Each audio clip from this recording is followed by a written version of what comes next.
Hello বন্ধুরা, back to my channel কৃষ্ণপাড়া। নতুন আর একটা দিনে অনেক ভালোবাসা জানিয়ে আজকের ভিডিও শুরু করছি। তোমরা সবাই কেমন আছো? আশা করছি অনেক ভালো আছো।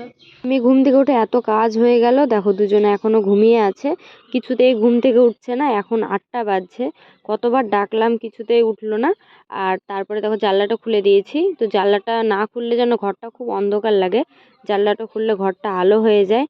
তারপরে তোমার চা বসিয়ে দিয়েছি, চা খাবো নিজের মানে একার জন্য।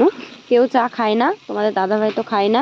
আর ছেলে ইচ্ছা খুশি মানে হয়তো ও সকাল সকাল উল্টে ও আর আমি একটু খেলাম, তো এইরকমই খাওয়া হয়।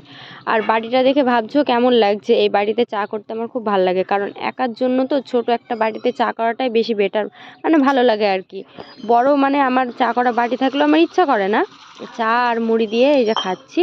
আর প্রত্যেকদিন চা বিস্কুটে খেতে খেতে মানে মুখটা কেমন হয়ে গেছে, মানে একঘেয়ে হয়ে গেছে। সেই জন্য মনে হলো চা মুড়ি দিয়ে আজকে খাই। আর দেখো এইদিকে বাইরের আবহাওয়াটা দেখো, আর গাড়িটা দেখতে পাচ্ছ, গাড়িটা এখন চুপ করে দাঁড়িয়ে আছে। কারণ মানে যখন স্কুল খুলে তখন এই সময়টা খুবই ব্যস্ত রান্না বান্নায় সব কিছুতেই। আর তোমাদের দাদাভাই ঘুম থেকে সকাল সকাল উঠে পড়ে, এখন কাজ নেই, কি আর করবে, ঘুমিয়ে আছে। আর তারপরে রান্না হবে এই যে সবজি, দেখি কি কি করা যায়। আর এদিকে তোমার ভাতের হাঁড়ি চাপিয়ে দিয়েছি, মানে রান্না করব। আর হচ্ছে কি কি রান্না করলাম তোমাদেরকেও দেখাবো। আজকে রান্না করলাম ডিমের ঝোল, ঢ্যাঁড়স ভাজা পেঁয়াজ দিয়ে। আর এদিকে আছে সবজি, মানে তোমার শাকের ডাঁটা আর মানে পুঁইয়ের ডাঁটাও আছে, তো 2 রকম মিক্স করে মানে খেতে টেস্টি হয়, সেই জন্য আর কি রান্না করলাম। আর তারপরে চাটনি, টমেটোটা কিনে এনেছে, কিন্তু আমাকে 101বার বলা হয়ে গেছে যে চাটনি করো। আর ছেলের স্কুলে দেরি হয়ে গেছে, সেই জন্য ছেলেকে আগে খেতে দিয়ে দিয়েছি। আর ছেলে একটু দুষ্টুমি করছে, আজকে শনিবার তো ও মানে স্কুল যাওয়ার ইচ্ছে নাই, সেই জন্য ও খেতেও বসছে না, কিচ্ছু করছে না। আর স্কুল থেকে চলে এসেছে, আমি কিন্তু এতক্ষণে এক ঘুম মেরে দিলাম। তারপরে ছেলেকে ও মানে তোমাদের দাদাভাই গিয়ে আবার স্কুল থেকে নিয়ে আসলো। আর ছেলেকে বলেছি শোকেসটা যদি তুই আমার গুছিয়ে দিস, তোকে আমি কিন্তু একটা মানে মজা দেব। আর তারপরে দেখো তোমাদের দাদাভাই এবার কাজ করতে লেগে পড়েছে, কারণ ওই যে তোমার মটর আর ছোলা দেখলে এটা ভাজা হবে পেঁয়াজ দিয়ে, মানে খেতে খুব সুন্দর লাগে, মানে নুন ছোলার মতনই লাগে। কি বলো তো, এটা ধনেপাতা গাছ, মানে ধনেপাতা গাছের চারা লাগিয়েছিল, না তোলার জন্য এই যে এখন ফুল হয়ে গেছে, দেখতেই পাচ্ছ। আর এই যে আমার ছেলে জল দিচ্ছে গাছে। আর এই যে নতুন একটা আম গাছ হয়েছে। আর তারপরে দাঁড়াও তোমাদের আরেকটা জিনিস দেখাই। আমাদের এবার এই বছরের প্রথম নতুন মানে ফুল হয়েছে, সেটা হলো এই যে লেবু, মানে লেবু, পাতি লেবু যেটা বলে, এই যে ফুল হয়েছে।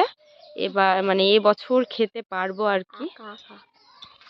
আর তারপর এই যে আমাদের কাঁঠাল গাছ, নতুন ফল হয়েছে, তোমাদেরকে দেখাই। আর এই যে আখের গাছ, অনেক রকম গাছ আছে। এটা আম গাছ, লিচু গাছ, হ্যাঁ দেখাচ্ছি তো।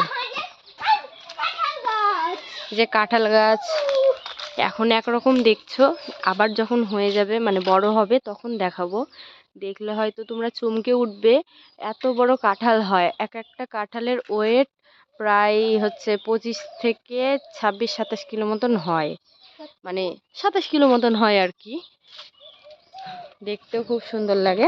আর এই যে কলা গাছ, আর এই যে কলা দেখতে পাচ্ছ, কলার নাম কি কলা এটা আমি বলতে পারলাম না, অত চিনিও না, সেই জন্য বলতে পারলাম না আর কি।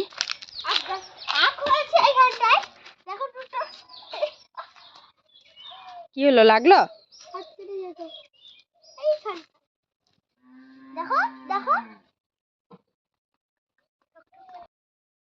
এখানে জ্বালানি মানে খড়ি এখানে পালা করা আছে, এখানেও আছে। আর আমাদের এখানে কটা 5টা নারকেলের চারা হয়েছে, তোমাদেরকে দেখায়। এখানে একটা, এখানে একটা, আরও আছে। এই যে একটা, ওই যে একটা, মানে টোটালে 5টা আছে। তো অনেক দিনে হলো লাগানো, এখনো মানে হয়নি, কারণ আছে, কারণ কলা গাছ সাইডে আছে, সেই জন্য হয়তো বেড়ে উঠছে না। এখানটায় জবা গাছ, বিশাল জবা ফুল, বড় বড় জবা হয় এই গাছে, বড় বড় বড় জবা।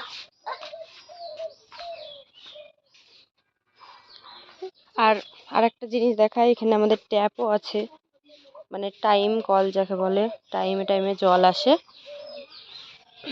এইখানে বাঁশের পাতাগুলো মানে রাখা আছে, সেই জন্য হয়তো দেখা যাচ্ছে না। মানে ওই পারেই ধরো বাগান, আম বাগান, তো আমের মুকুল হয়েছে প্রচুর প্রচুর, তোমাদেরকে দেখাতে পারছি না। তো মানে কথা দিচ্ছি একদিন ঘুরে দেখাবো, তোমাদেরকে শেয়ার করব। ছাদের উপরে আসলাম ভিডিওটা মানে এডিট করার জন্য, তারপরে তোমার দাদাভাইয়ের সাথে আজকে অনেক দিন পর ভিডিও করলাম, মানে শর্ট ভিডিও। তো তো লজ্জা পায়, করতেই চায় না, তো কি মনে হলো ওকে টানতে টানতে নিয়ে আসলাম। আর আমার ছেলে দেখো এখানে মানে আমার পাশে বসে বসে কি করছিস? কি মাংস রান্না করছিস? ছাগলের মাংস। আরে বাপরে, তাহলে আমাকে দিবি তো খেতে? বল, বন্ধুদেরকে দিবি? বল একটু, কি বলবি বল। কেন? দেখাও না একটু, দাঁত তো দেখাও না, দেখাও দেখাও, কি হয়েছে দাঁতগুলো? আমার ছেলে শোকেসটা গোছালো, কেমন হয়েছে তোমরা দেখবে না? তো দেখো, মানে আমি সব পরিষ্কার করে গেলাম আর শোকেসটা কত সুন্দর গুছিয়েছে, সেই জন্য ওকেই দিই আমি। আর ওই নন্ডভন্ড করে ওই গোছায়। আর তারপরে আর একটা জিনিস দেখায়, আমার শোকেসের যে টিভির মানে টিভিটা থাকে ওখানে কাঁচটা না ভেঙে গেছে, তো দেখতেও কেমন একটা লাগে, তোমাদেরকে দেখাচ্ছি। তো আজকের ভিডিওটা তোমাদের কেমন লাগলো অবশ্যই জানাবে। তো অনেক ভালোবাসা জানিয়ে আজকের ভিডিওটা এই পর্যন্তই। ভালো লাগলে লাইক কমেন্ট শেয়ার ও চ্যানেলটিকে সাবস্ক্রাইব করে দেবে।